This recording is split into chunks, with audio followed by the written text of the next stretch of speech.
Eesti ostab 6 Lõuna-Korea mitmikraketiheitjat Chunmoo, mis peaksid kohale jõudma 2 aasta pärast. HIMARS-i näol on meil juba olemas, aga teise täiendava süsteemi toomine on ülivajalik. Kuni 300 kilomeetrit on Chunmoo laskeulatus.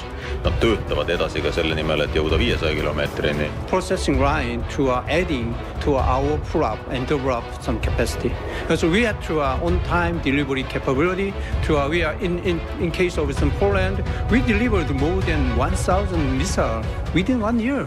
세계 최고의 MLRS인 대한민국의 괴물 천무가 드디어 에스토니아에 수출된다는 소식이 전해졌습니다. 이번 계약은 단순한 무기 수출을 넘어 한국형 다연장 로켓 천무의 완제품이 발트해 연안 국가에 사상 처음으로 진출하며 경고했던 북유럽 방산 시장의 문을 활짝 여는 결정적인 교두보를 마련했다는 점에서 역사적인 쾌거라 할 수 있는데요. 계약의 구체적인 내용을 살펴보면 도입 수량은 총 6문이며 전체 계약 규모는 한화로 약 5천억 원에 달합니다. 일각에서는 최근 폴란드 잭팟을 비롯한 수십조 원 단위의 K방산 계약들 속에서 고작 발사대 6대 5천억 규모를 가지고 무슨 호들갑이냐 라고 하실 수 있지만, 사실 현지 군사 전문가들과 나토 관계자들 사이에서는 폴란드 호마르 K 290문 도입 계약과 맞먹을 정도로 엄청난 전략적 파급력을 지니고 있다는 놀라운 평가를 내리고 있습니다. 그럼 도대체 왜 고작 6대의 발사대가 이토록 유럽 안보의 판도를 뒤흔든다는 평가를 받는 것인지, 그 속에 숨겨진 놀라운 반전 빠르게 한번 살펴보겠습니다. 러스그릿. 이번 에스토니아의 천무 계약은 유럽 전체로 보았을 때 폴란드에 이어 두 번째 쾌거이며 러시아의 직접적인 위협을 받는 발트 3국 중에서는 최초로 한국산 전략 무기를 도입한 기념비적인 수출 성과입니다. 에스토니아는 지리적으로 동쪽 끝에 위치한 나르바강을 자연 경계로 삼아 거대한 군사 강국인 러시아와 코앞에서 마주하고 있는 그야말로 서방 세계의 최전방 위치에 놓여 있는데요. 앞서 지난 2022년 러시아가 우크라이나를 전면 침공한 직후 블라디미르 푸틴 러시아 대통령이 나르바 지역을 콕 집어 이곳은 역사적인 러시아의 고유 영토라고 직접 언급하며 긴장감을 조성했을 만큼 러시아계 주민이 다수 거주하고 있는 나르바 지역은 언제든지 제2의 돈바스가 될 수 있다는 공포 속에 분쟁과 갈등의 불씨가 지속되고 있는 상황이죠. 이러한 절박한 상황 속에서 세계 최강의 지상 화력 체계인 천무가 도입된 것인데, 에스토니아 국영방송 매체인 ERR은 이번 천무 도입 소식을 대대적으로 보도하며 그야말로 폭발적인 기대감을 가감없이 드러내고 있습니다. ERR은 천무에 대해 상세히 분석하며 미국산 하이마스 대비 2배의 화력을 투사할 수 있는 명실상부한 전세계 최고의 MLRS라고 극찬하고 있죠. Eesti ostab 6 Lõuna-Korea mitmikraketiheitjat Chunmoo, mis peaksid kohale jõudma 2 aasta pärast. Täna allkirjastatud 290 miljoni euro suurune leping hõlmab ka kasutus- ja väljaõppetoetust ja investeeringuid Eesti kaitsetööstusesse. Praegu ostab Eesti 6 Lõuna-Korea mitmikraketiheitjat Chunmoo, kuid tulevikus on võimalik süsteeme juurde hankida. Peamine eesmärk on kaitseväe süvalöögivõime suurendamine. Süvalöögivõime HIMARS-i näol on meil juba olemas, aga teise täiendava süsteemi toomine on ülivajalik. Kuni 300 kilomeetrit on Chunmoo laskeulatus. Nad töötavad edasi ka selle nimel, et jõuda 500 kilomeetrini. Rakettide laskeulatuselt on Chunmoo USA HIMARS-iga üsna sarnane. 2 süsteemi üks suuremaid erinevusi peitub laskeseades. Compared to our HIMARS, there's only one port. We had to using 2 ports. It means we have to double capacity. We are using for example, left side we have to 80 kilometer, right side 290 kilometer missile. We are also use dual use. It means we are providing more versatile operation capability. Nii Chunmoo kui HIMARS on ratasplatvormil olevad mitmikraketiheitjad ja peamine erinevus on selles, et Chunmool on suurem tulejõud ja seetõttu on ka masin raskem, samas HIMARS on palju kergem ja omab suurt strateegilist mobiilsust. Laanemetsa sõnul on 2 süsteemi väljaõppe enam-vähem sarnane ja raketi suurtükiväelased peaksid lõpuks oskama kasutada mõlemat. Lõunakorealased on Chunmoo väljaõppega ka abiks. Esimesed süsteemid peaksid Eestisse jõudma 2 aasta pärast. Nõudlus on turul aga väga suur. We have to change and transfer our current processing line to adding to our pull-up and double-up some capacity. So we have to on-time delivery capability. We are in case of some Poland, we delivered more than 1,000 missiles within 1 year. Kaitsevaldkonna pikad tarneajad on olnud murekohaks juba mõnda aega. Pevkuri sõnul on Eesti hanked olnud enam-vähem graafikus, kuid on ka üksikuid viibimisi. üks neist on keskmaa õhutõrjesüsteem Iris-T, mis saabub aprillis. Algse plaani järgi oleks võinud olla selle aasta lõpus kohal, aga kuna Ukrainas on sõda käimas, siis Saksa valitsus palus, et kas me võiksime siis anda oma süsteemi kiiresti ukrainlastele ja võtta selline pooleaastane siis täiendav aeg ja me olime sellega nõus, kuna ukrainlased vajavad praegu seda rohkem. Täna sõlmitud lepingu kogu maksumus on pea 290 miljonit eurot.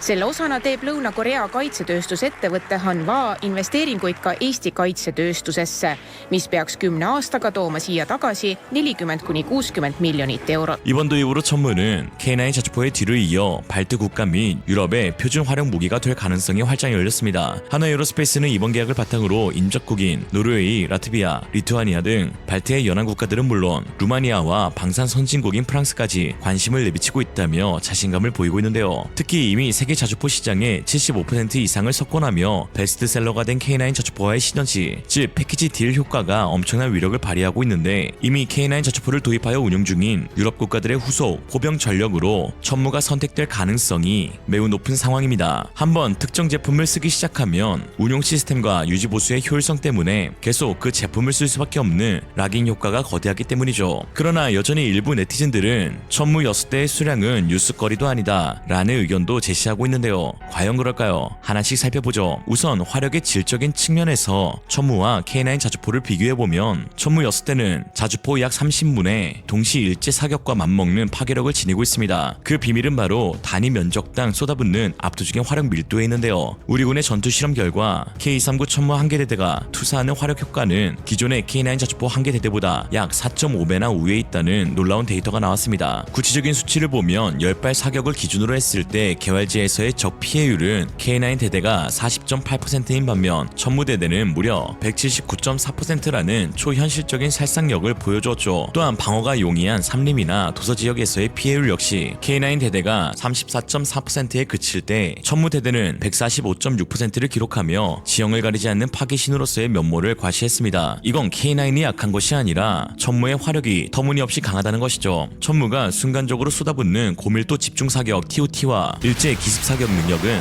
과거 ZC 포병 전력 수십 대가 며칠 밤낮을 쏘아야 달성할 수 있는 화력을 단 몇 분 만에 투사하여 축구장 수십 개의 면적을 지도에서 지워버릴 수 있음을 의미하는 것입니다. 특히 발사대 숫자가 적을수록 적의 최우선 타겟이 되기 때문에 생존성은 무엇보다 중요한 요소가 될 수 있는데요. 천무는 바로 이 생존성 부분에서도 타의 추종을 불허하는 탁월한 성능을 자랑합니다. 10톤 규모의 대형 전술 차량에 탑재된 차륜형 플랫폼으로 설계되어 눈이 많이 오거나 비가 쏟아지는 악천후 속에서도 신속한 기동과 사격 전개가 가능해 작전의 유연성을 제공하고 특히 전장에서 적의 공격을 받았을 때를 대비해 럼플렛 타이어를 장착하고 있는데 적의 소중하게 공격을 받아 타이어가 파열되더라도 주저하지 않고 시속 45km의 속도로 주행하여 위기 상황에서 신속히 현장을 이탈할 수 있는 능력을 갖추고 있죠. 여기에 더해 사격 통제 장치가 완벽하게 자동화되어 있어 버튼 하나로 신속하게 목표를 타격하고 적의 포병 레이더가 궤적을 역추적하기 전에 빠르게 이동하는 휴덴스쿠 전술을 완벽하게 구현할 수 있습니다. 특히 현재 우크라이나 전쟁은 천무와 같은 다연장 로켓의 존재 이유를 명확하게 설명해주고 있는데 현대전은 아군 병력의 피해를 최소화하기 위해 지상군을 투입하기 전 다연장 로켓으로 적의 진지를 먼저 쑥대밭으로 만든 뒤 무력화시키는 선타격 후 진입 교리가 핵심입니다. 천무는 단순히 전선의 보병을 지원하는 전술 무기 수준을 넘어 정찰 드론이나 위성으로 식별된 적의 핵심 표적을 수십 킬로미터 밖에서 정밀 타격하여 전장의 판도 자체를 바꾸는 전략 무기의 역할을 수행하게 되는데요. 즉, 단 6대만으로도 적의 주요 보급로나 지휘부를 마비시키기에 충분한 진정한 의미의 게임 체인저가 될 수 있다는 뜻입니다. 우크라이나는 극소수의 하이마스만으로 거대한 러시아군을 벼랑 끝에 몰아넣었습니다. 2022년 6월 미국이 우크라이나에 처음 보낸 하이마스는 단 4대에 불과했는데요. 러시아군의 파상 공세를 꺾고 전세를 역전시켰다고 평가받는 2022년 여름 시점에도 우크라이나군이 실제 운용한 하이마스는 총 12대에 불과했습니다. 전선의 길이가 무려 1000km가 넘는데 이 적은 숫자로도 러시아군 전체를 공포에 떨 수 있게 만들었던 것이죠. 이 소수의 하이마스가 만들어낸 전과는 상상을 초월했는데 배치 후 첫 한 달 동안 러시아군 후방 깊숙이 위치한 탄약고와 지휘소 50여 곳을 정밀 타격해 러시아 포병의 화력을 급격히 위축시켰고 특히 우크라이나군 관계자는 남부 헤르손 수복 작전 성공의 70%는 오로지 하이마스 덕분이라고 언급했을 정도입니다. 당시 하이마스 4대가 37시간 동안 쉬지 않고 이동하며 무려 120개의 표적을 타격했다는 기록도 남아있죠. 당시 러시아 국방부는 정부는 하이마스를 전부 파괴했다고 선전했지만 실제로 전쟁 1년차까지 단 한 대도 파괴되지 않았다는 점이 확인되었습니다. 쏘고 나서 2분 안에 사라지는 신출 기모란 기동성 때문입니다. 심지어 에스토니아가 도입하는 천무 6대는 화력면에서 하이마스 12대와 맞먹는 수준이니 결코 무시할 수가 없는 것이죠. 또한 에스토니아라는 국가의 취급을 고려하면 천무 6문은 결코 적은 숫자가 아니며 오히려 전례 없는 초고밀도 중무장이라고 평가할 수 있는데요. 한국으로 치면 천무 300에서 400대를 한꺼번에 도입하는 것과 맞먹을 정도입니다. 에스토니아 인구는 약 136만 명으로 대전광역시 인구와 비슷한 규모입니다. 상비군 병력 역시 7,000명에서 7,700명 수준으로 이는 한국 육군의 한 개 사단 병력보다도 훨씬 적은 숫자이죠. 그런데 이 작은 7,000명 규모의 군대가 천무 6대에 기존 하이마스 6대를 더해 총 12대의 전략미사일 발사대를 운용하게 되는 것입니다. 이것을 군인 1인당 화력 밀도로 환산해보면 더욱 놀라운데 세계적인 포병 강국인 한국조차 약 50만 대군이 천무와 에메랄스를 합쳐 병력 2,500명당 발사대 한 대꼴인 반면 에스토니아는 병력 580명당 한 대꼴이니 미사일 화력 밀도는 세계 최강 한국 포병의 4배에 달합니다. 사실 이 모든 것을 차치하고 가장 중요한 포인트는 따로 있는데요. 바로 이번 계약 금액 5천억 원 가운데 대다수가 미사일 구매 비용이라는 점입니다. 천무 발사대 6대라는 적은 수량에 비해 총 계약 금액이 5천억으로 추산되는 것은 상당히 큰 액수인데요. 한국군 납품가를 기준으로 볼 때 천무 발사대 차량 한 대의 순서 하드웨어 가격은 약 50억 원 내외로 알려져 있습니다. 수출 시에는 예비 부품, 통신 장비, 초기 셋업 비용, 그리고 미사일을 실어 나르는 탄약 운반차가 세트로 따라가기에 보통 대당 총 프로그램 코스트가 150억에서 200억으로 알려져 있는데요. 그렇게 계산해도 전체 예산 5천억 원 중 발사대 값은 많아야 1천억 원, 즉 전체의 20% 수준에 불과합니다. 여기서 교육비와 기술 지원비를 제외하더라도 에스토니아는 최소 3천억 원 이상을 미사일 비용으로 지불한 것으로 분석되는데요. 주력 239mm 유도 로켓이 발당 2억 원, 전술 탄도탄이 CTM-290이 발당 약 20억 원 수준으로 대략 CTM-290 미사일 50발, 239mm 유도탄 800발을 확보해 전선을 초토화할 능력을 갖추게 된 것입니다. 이는 천무 6대가 약 60회에서 70회 이상 재장전하며 쓸 수 있는 엄청난 물량인 것이죠. 결론적으로 발사대가 아니라 탄약고를 샀다라고 보는 게 정확할 정도입니다. 여기서 한 가지 의아한 점은 에스토니아가 이미 미국산 하이마스 6대를 운용 중인데 왜 굳이 한국산 천무를 추가로 구매했냐 하는 것입니다. 심지어 하이마스 6대를 인도받는데 걸린 기간도 약 2년 5개월밖에 되지 않았거든요. 사실 진짜 이유는 하이마스의 초도 물량 6대가 아닌 후속 물량과 탄약 제곱 문제 때문인데요. 에스토니아가 받은 하이마스 6대는 미국이 기존 대기열을 무시하고 특별히 패스트 트랙으로 건네준 것으로 에스토니아 2차 물량은 4년 뒤인 2029년에 줄 수 있다고 통보했습니다. 당장 러시아의 위협이 코앞인 에스토니아 입장에서 4-5년의 대기 시간은 국가의 존망에 걸린 안보 공백을 의미하므로 2년 내 도착을 보장한 한국의 천무로 눈을 돌릴 수밖에 없었던 것이죠. 특히 발사대보다 미사일 납기 문제는 훨씬 더 심각했는데요. 현재 미국이 생산하는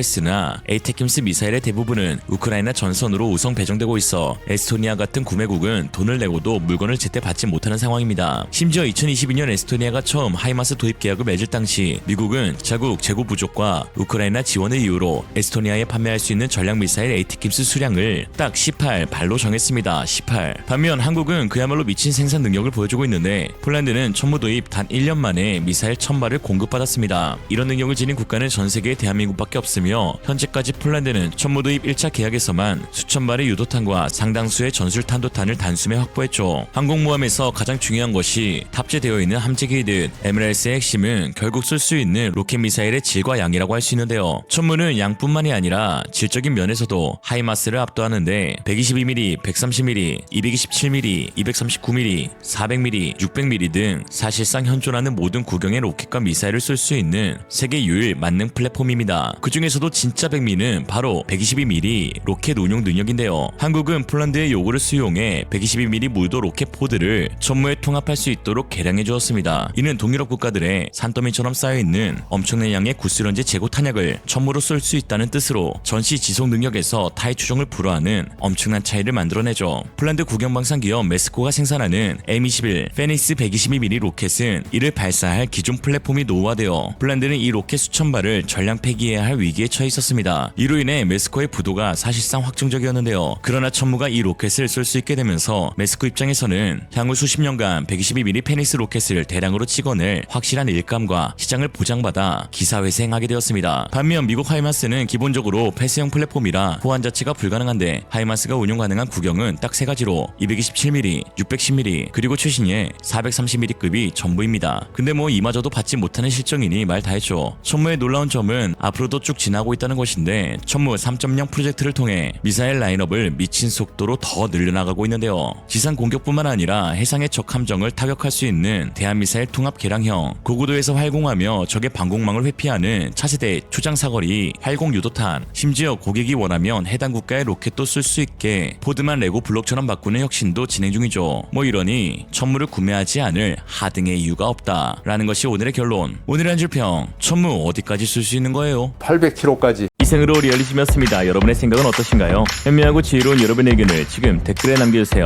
감사합니다.